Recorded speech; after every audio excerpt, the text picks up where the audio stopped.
والله واحد داون سحاوة تعسد يدي بل صدق على حاجة ضيني لا قصص degdegan aso degdegoysido dadka visa dhimashada u gooysid visa-ga adle alla ku leexiyo dayuurada adi alla ku saaro Soomaalida si xun iyo si wanaagsan ba lacagtii ku raadiya xitaa qof in la dilo lacag waa lagu raadinaya wallahi waa runtiis wariyaahe kulan wacan oo wanaagsan daawadayaal halka adiga daawanaysaan waa Asjani official aniguna waa saaxiibka Soomaalida Asjani ku soo dhawaada muuqaal kale oo cusub muuqaalkeena maanta waxaan ku eegi doonaa baraha bulshada gaar ahaan Facebook maalmahan dambe waxa qabsaday arinta ah in la isku saadaaliyo geeri waliba dadka caanka ah ee magaca ku leh bulshada Soomaaliyeed dad badan ayaa geeri loo saadaaliyay oo ugu horeeyay Abwaan Hadraawi balse gadaal laga beeniyay geeridaasi haddaba xilligaas wixii ka dambeeyay waxa sii batay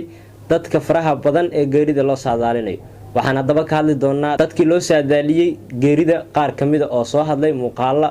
yaab lehna soo duubay dhankoodana ka fajacay sidoo kale waxaan dul istaagi doonaa waa kuma ama yaa waaye ruuxa ka dambeeya in dad nool uu aaso balse intaan u guda galin fiidiyoga haday tahay boqoshadaad u horeeyay halkan fadlan channelka subscribe saaro fiidiyogana like saar asxaabtaadana si share gareey si aan u helo saaxiib adigoo kale oo wanaagsan mahadsanidin waxa maalmahan baraha bulshada inta badan la isla dhaxmarayay in geeri loo saadaaliyo dad caan ah inta badan oo isugu jira majaajilistayaal iyo waliba fanaaniin iyo waliba dad magac ku lahay bulshada Soomaaliyeed haddaba dadka loo saadaaliyay inay dhinteen waxa kamid ahaa Baaba Cabdi Muriidi Dheere Achakis asagana waxa uu soo duubay muuqaal uu kaga falcelinayo oo bulshadiisa u sheegay inuu nool yahay balse arinta kale yaab kale waxay ahayd waxa isna maanta soo hadlay oo muuqaal laga duubay fanaanka dhawaan ku sugan Muqdisho ee ka imaaday Hargeysa ee Qamar Suugaani kaasoo asna saacadihii u dambeeyay kamid ahaa dadkii ku soo biiray in loo saadaaliyo inuu dhintay balse arinta qosolka leh ayaa ah fanaanka asagoo la socda asxaabtiisa isticmaalayna bartiisa Facebook inuu la kulmay geeridii loo saadaaliyay waxa muuqaal ka duubay asxaabtii la socotay gaarigiisa والله واحد داون سحاوة تعسد يدي بل صدق على حاجة ضيني لا قصص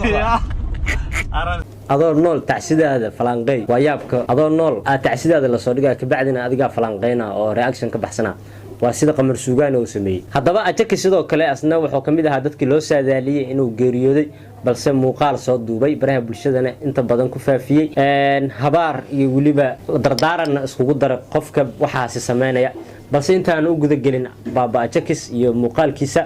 waxaan rabaa in aan ka hadlo dadka caankaan ah ee baraha bulshada ku faafinaya dadka magaca sumcadda ku leh Soomaalida oo ay geerida u saadaalinayaan ciwaanada kala duwan ee laga faafinayo inta badan waa ciwaano fake ah oo san qof rasmi ah loogu hagaagi karin ama qof la yaqaan magaciisa oo ku qorneen inta badan waxa la sameeyaa magacyo gabdho iyo waliba magacyo wiil kuwaas oo inta badan loo adeegsado in waxyaabaha qof walba maskaxdiisa ku soo dhaca uu soo geliyo ma ahan wax wanaagsan qof nool in loo saadaaliyo geeri balse 2020 waxa ayna bartay wax walba inay isbedeli karaan wax walba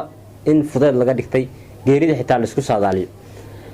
sidoo kale Baaba Achakis ayaa soo hadlay asagoo si cara leh uga jawaabay dadka caankaan ah ee dadka nool aasaya hadda waa adigoo nool hal ugu aaso geeridan kaliya waxa loo saadaalinaya dadka magaca leh aniga ma ahan adiga daawanayna ma ahan laakiin saaxiibkeena caanka ah iminka la daawanayo ayaa kamid ah waxa laga yaabaa adigan inay ku soo socoto maadaama caan ah tahay waxyaabii ugu yaabka badnaa ayaa waxa ahayd xitaa in la gaarsiiyay heer ah in gabadha yariista TikTok caanka ka ah YouTube-kan isticmaashay ee mudirisay ayadana la yiri muddo ay xanuunsanad kadib waa ay geeriyootay waxa ay ku geeriyootay caasimadda Soomaaliya ee Muqdisho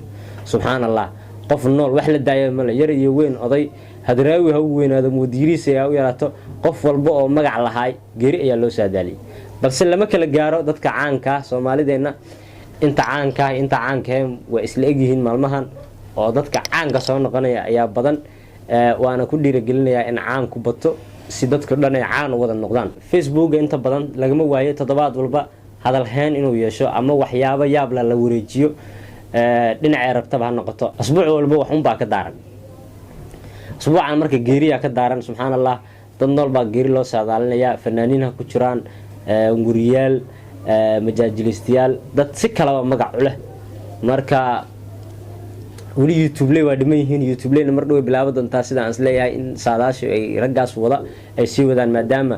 ay ololaha ay bilaabeen ee geeri saadaalinta inta badan ee hirgashay oo hadalhayn ay yeelatay qofku waxaa sameeyey haatan markii runta laga hadlo inaysan wanaagsaneyn waa u dareemaa balse caqligiisa yar ayaa tusaya farxad ah in wixii uu sameynayay ay faafeen haddaba yaa war idinku daalinine baabaajakis sida uga hadlay ila soo daawada kulli waxaan ogeysiinaa horta inaan noolahay aan xayi ahay horta allahu baaqi ilaaha baaqi ah qof walba waa dhimanaa geeridu waa dhaminaa suubanaha dhintay calayhi salaatu wasalaam aniga anteen joogaa laakiin maxaa la yidhi idaa jaa ajaluhaa laa yasta'khiruuna saacatan walaa yastaqdimuuna qofka saacadna ma loogu daraayo saacadna ma laga dhimaayo waa markay ajisiisa imaado laakiin futukuxaare waxmatare goofo baac fiyus raadis diin xume darajalaawe inuu facebook soo dhigo ajakisaa dhinti oo marag oo dhiig as ku soo lalabo oo meel geel khali camal as dhiig ku soo lalabo asoo beesa raadi hooyo xaraam baa tahay ibnal zina inta ummad aad maanta aad kurbeysay aad murjisay aad baabi'isay aad ka oohisay ilaahay subxaana qaadir waxaan kaaga tuugaa anigii igoo isku duuban ilaahay inuu adiga ku gablamiyo oo adiga ku dilo oo jiro adduunka jirin ilaahay kugu rido sababtoo ah qof nool oo xayi ah oo wili ilaahay u imaanin oo wili ilaahay malag u soo dirin waxaad ku tilmaantay inuu dhintay dhimashadaad lacag ku raadi hoosaa laakiin adig taada meeshii loo soo joogo wallaahi ma ogtiid wallaahi billaahi tallaahi wax matarow baacow goofow beesa jiris beesa meel cariiri kaa gashi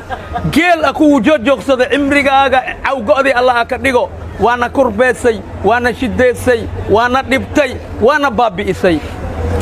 war adoo i habaarin adoo oo waxba been sheegin waa dhimanaa aniga laakiin goormaan dhimanaa wakhtigeyga saacad ma liigu daraayo saacadna ma liiga dhimaayo waana ku faraxsanahay inaan dhinto sababtoo ah suubanaha salawaatullaahi calayhi yaaba dhintayba allahu baaqi ilaaha baaqi ee bas social media wareeray lacag baa taallaa la maqlay soomaalida meel walba soomaalida way lacag jecel yihiin dunida haba la wada lacag jeclaadee balse soomaalida si xun iyo si wanaagsan ba lacagtii ku raadiyeen xitaa qof in la dilo lacag waa lagu raadinayaa ha adiga in lagu dilo saaxiibka hadduu lacag ku helaa diyaar u yahay inuu galo sidaa daraaddeed social media waa waashay wax walba ka